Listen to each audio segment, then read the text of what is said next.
Kubwa sio kuonesha kiwango au viwango. Mimi naona kama kikubwa sasa hapa turudi kwenye mataji. Tunatakiwa tupambane sana ili tuweze kurudi kama mabingwa kwa NBC.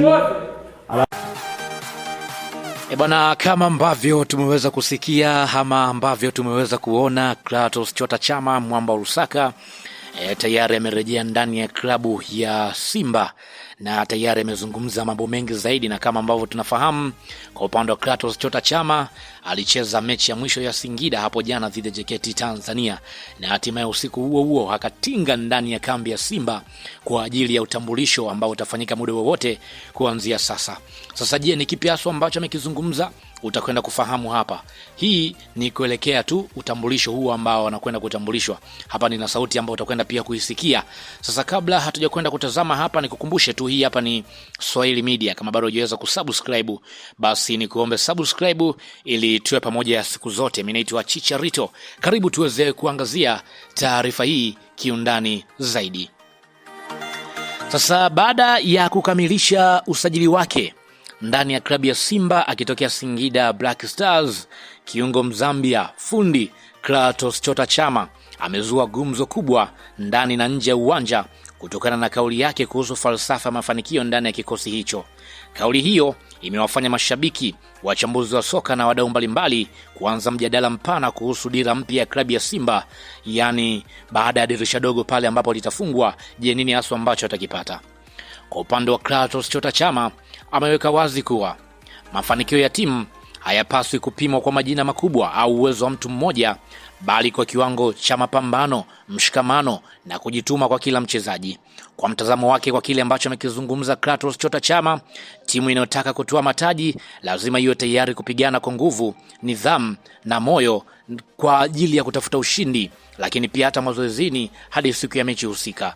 Kauli hii imekuwa tofauti na matarajio ya wengi waliozani angezungumza zaidi kiwango chake binafsi au uwezo wa mchezaji mmoja mmoja, lakini yeye kwa upande wake anaamini kwamba kwa upande wa Simba kama watajipanga, basi watarejesha ile heshima yao ya kutoa mataji. Tunafahamu historia ya Clatous Chota Chama ambapo alirejea hapa Tanzania na kujiunga ndani ya klabu ya Simba, ambapo alikuwa ni injini katikati ya uwanja na aliongoza Simba kwa umakini zaidi ndani ya kiwanja. Baada ya hapo tuliona kwa upande wa Clatous Chota Chama akajiunga na wapinzani wa klabu ya Simba ambao ni Dar es Salaam Africans, jambo ambalo mashabiki wa Simba walihisi kusalitiwa.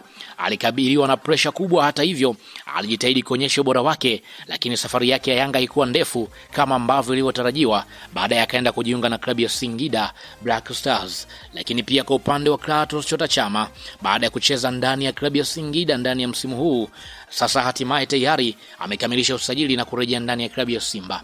Wapo waliomfurahia kutokana na kile ambacho amekuwa kikitoa ndani ya klabu hiyo, lakini pia wapo ambao wameona kama ni tofauti hivi. Lakini pia kauli yake ambayo imezungumzwa kwa upande wake, akiwa anaamini kwamba wachezaji inatakiwa wajipange ili kurejesha heshima ya klabu ya Simba. Kwa sasa tunafahamu kwa upande wa klabu ya Simba wanapitia mabadiliko makubwa ya kikosi.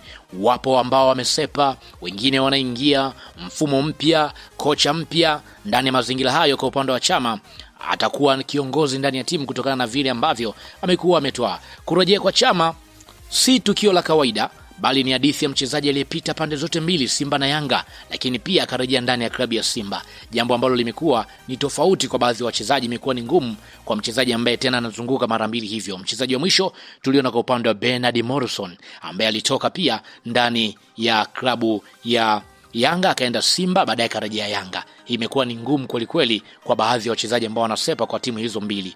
Pia tunakumbuka hata Ibrahim Wajibu ilitokea kwa upande